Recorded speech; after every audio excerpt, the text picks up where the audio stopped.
Hello students, in this presentation we are going to discuss the topic double fertilisation.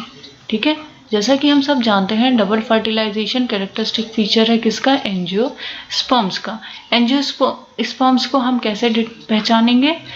All angiosperms have flowers, means angiosperms are known as flowering plants.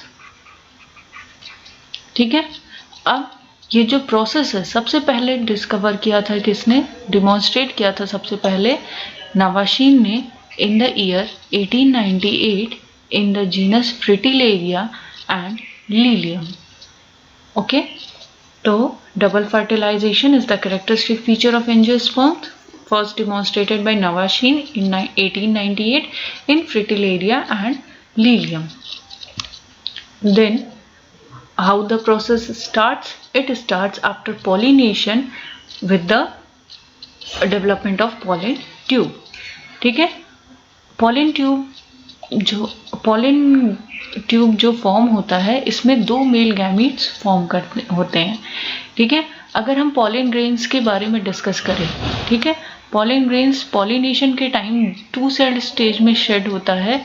पहला जो होता है इसको हम क्या बोलते हैं? Vegetative cells. दूसरा होता है जनरेटिव सेल। ठीक है, पहला हो गया vegetative cell and second one is generative cell.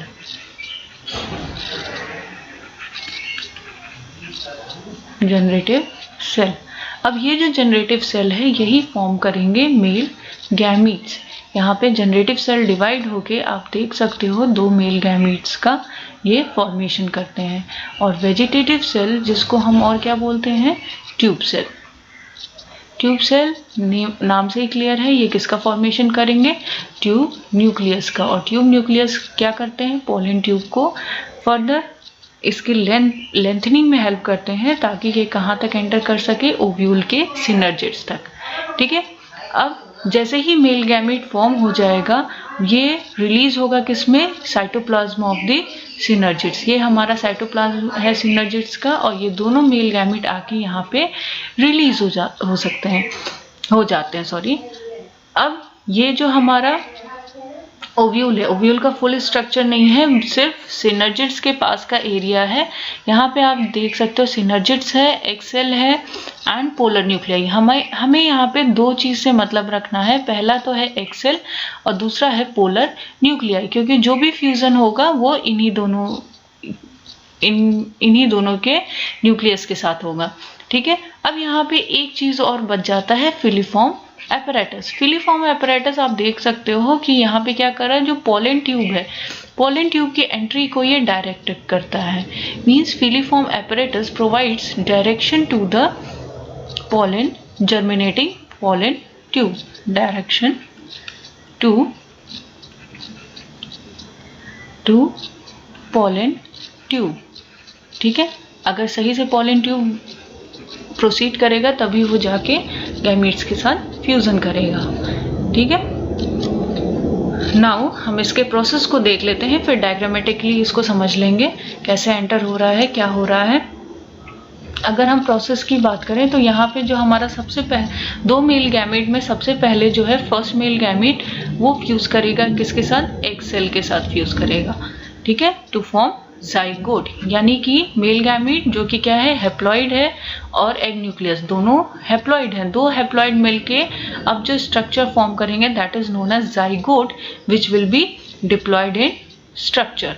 ठीक है, अब ये जाइगोट डेवलप होके किसका फॉर्मेशन करेंगे?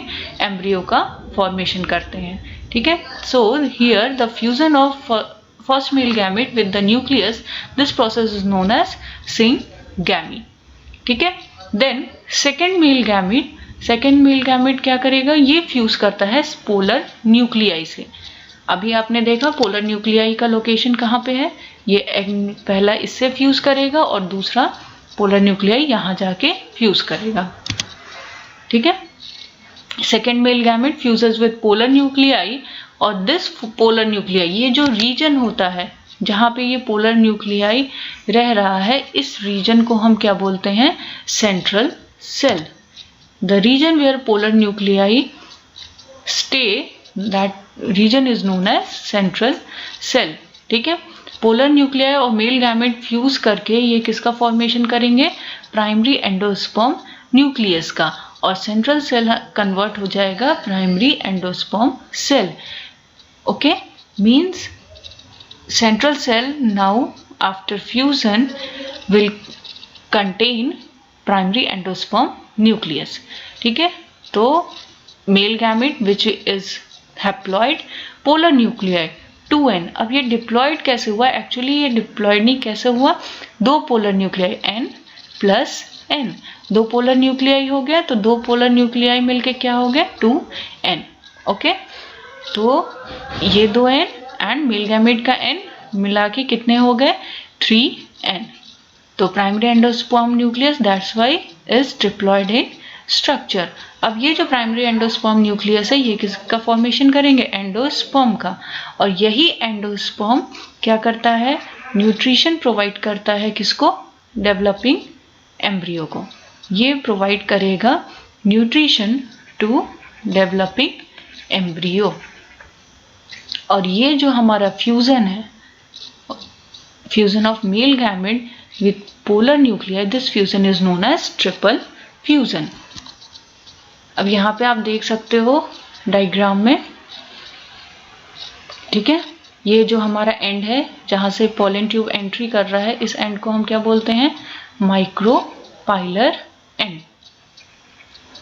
ठीक है, माइक्रोपाइलर पोलन ट्यूब एंटर करेगा। यहाँ पे दो गैमीट्स आपको दिख रहे हैं, मेल गैमीट, ये जाके फिर मेल गैमेट यहाँ पे, this is the egg cell, here male gamete fuses with the egg cell and second male gamete is fusing with the polar nuclei also known as secondary nucleus.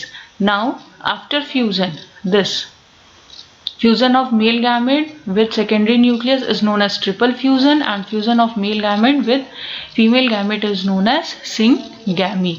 After fusion or after syngamy, the result will be formation of zygote, and after triple fusion the result will be formation of primary endosperm nucleus. Now the antipodals, filiform apparatus, synergids, जो भी accessory structures थे वो सारे क्या हो जाएंगे? Disappear हो जाएंगे। ओके, नाउ सिंगैमी, बार बार हमने बोला syngamy. What is syn? Syn means होता है to fuse, gamy means gametes. Our first fusion is between male and female gamete, that's why first fusion is known as syngamy. Now second fusion is triple fusion, means one haploid nucleus is from male gamete and two haploid nucleus is from polar nuclei. तो total यहाँ पे कितने haploid nuclei fuse कर रहे हैं? 3। तो triploid structure form कर रहा है, that's Y 3 haploid nuclei fuses, that's why this fusion is known as triple fusion. Okay, तो यहाँ पे हम देख सकते हैं कि दो तरह का fusion, syngamy and triple fusion, दो तरह का फ्यूजन हो रहा है। That's why this type of fertilization in angiosperms are known as triple fusion. यहाँ पे क्या हो रहा है? दो तरह का फ्यूजन हो रहा है, syngamy and triple fusion. So in angiosperm we can say, because of occurrence of two type of fusion, the process of fertilization here is known as double fertilization. Okay, so this is simplest form. Hope this is useful to you all. Thank you so much for listening.